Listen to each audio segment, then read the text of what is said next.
2 weeks ago, the federal court handed down its verdict against Coles. 13 of 14 down promotional products were examined, and the discount wasn't genuine. Coles had temporarily inflated the price of each product, then promoted the markdown as a saving. The court found consumers were misled. The Woolworths case is currently before the federal court in Melbourne right now. Same allegation. Products include Tim Tams, Oreo, and Kleenex. Prices raised for weeks, then prices dropped to a price still higher than where they started. Your category almost certainly has products in that picture. Now here is what these cases reveal. Not about the retailers, but about the suppliers behind the products. Coles' defence in court argued these price increases were driven by genuine supplier cost pressures. The court rejected it. But it put supplier pricing, your pricing, into the commercial and legal spotlight in a way the industry didn't expect.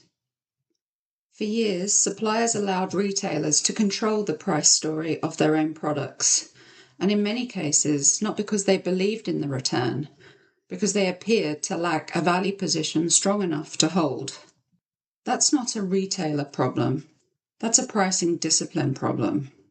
And your sales team is having a version of that same conversation with your customers this month, without knowing what it's actually costing you. When FMCG leaders see what just came out of the federal court, most of them ask the same question: is our retailer relationship at risk? That's the wrong question, and this is why. Most of these promotional funding arrangements were not demanded from suppliers overnight. They were agreed to, one concession at a time. The rate felt manageable. The relationship felt worth protecting. Nobody modelled what happened when this year's promotional rate became next year's baseline. And by the time that cost becomes visible, the margin erosion, the promotional escalation that never reverses, the revenue from the retailer is load-bearing. You cannot exit without a plan. And building a plan requires the commercial rigour that was never applied when each concession was made. So the right question is not whether the relationship is at risk. It is, if a major customer came to you tomorrow and pushed for a 15% promotional discount, does your commercial team have a position to hold? Not a gut feel, not a negotiation instinct, a precise value-based commercial position. Most commercial teams don't have that. They have a relationship. They have a margin they're trying to protect, but they don't have a number grounded in commercial value. So they negotiate down. The retailers who push hardest found the suppliers without a flaw. Most of these suppliers still don't have one. The suppliers that appeared better able to hold price weren't necessarily the biggest. In many cases, the biggest conceded the most. The ones who held price had one thing the others didn't. They knew precisely what their product delivered to the category, in commercial terms, in margin terms, in consumer terms. They had a value position their leadership team could defend. They had a flaw. Many of those who kept funding promotions appeared not to have that. They had margin they couldn't defend and relationships they couldn't afford to lose. So they traded one for the other. In many cases, the margin pressure became structural. One number, a precise commercial value position. That was the difference between holding price and capitulating. Most FMCG businesses have never built that number, and without it, they couldn't hold. They could only agree. How many promotional funding conversations has your commercial team had this year? And in how many of them did they have a number to defend? Value-based pricing is not a philosophy. It's a commercial defense.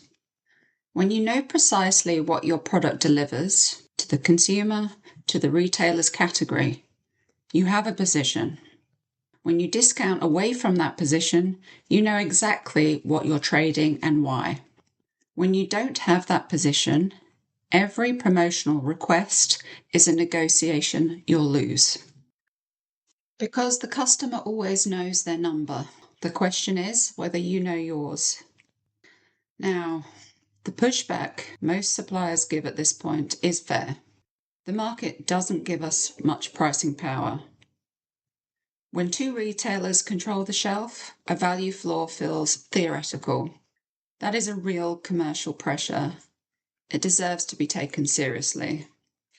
But here's what that argument actually reveals. It reveals that your pricing position is entirely determined by what the retailer will accept, not by what your product delivers to the consumer. That is precisely the exposure. The same dynamic plays out for suppliers going through any concentrated channel: grocery, hardware, trade, retail. When one buyer controls significant category share, the structural pressure is identical. The suppliers that appear to hold price in those markets aren't outmuscling the buyer. They built a commercial position grounded in genuine consumer value. Demand, category performance, brand equity. A flaw the retailer had commercial reasons to respect.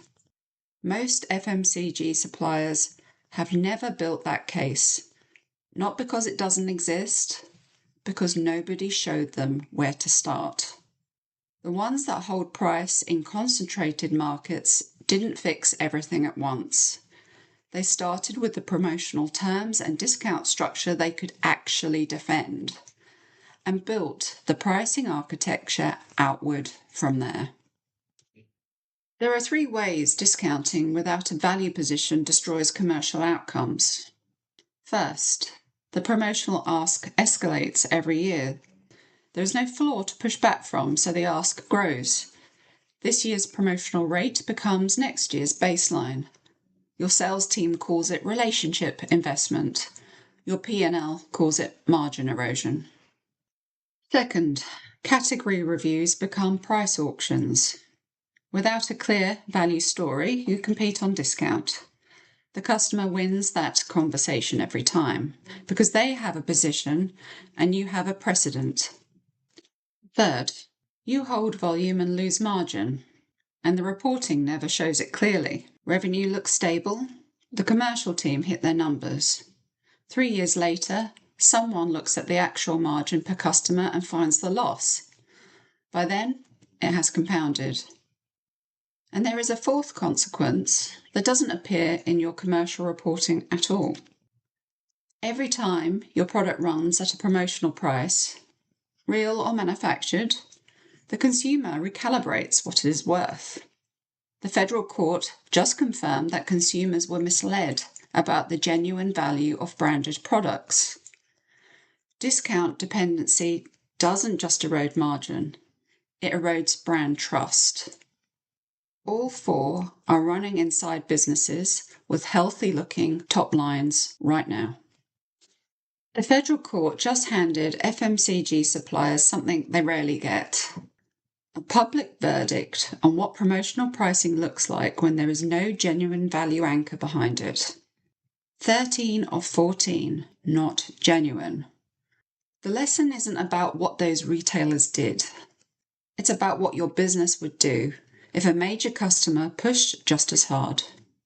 Do you have a value position clear enough to hold? Or would your commercial team negotiate down to protect the relationship? Most businesses never build the value position, so they discount instead. Price is a position.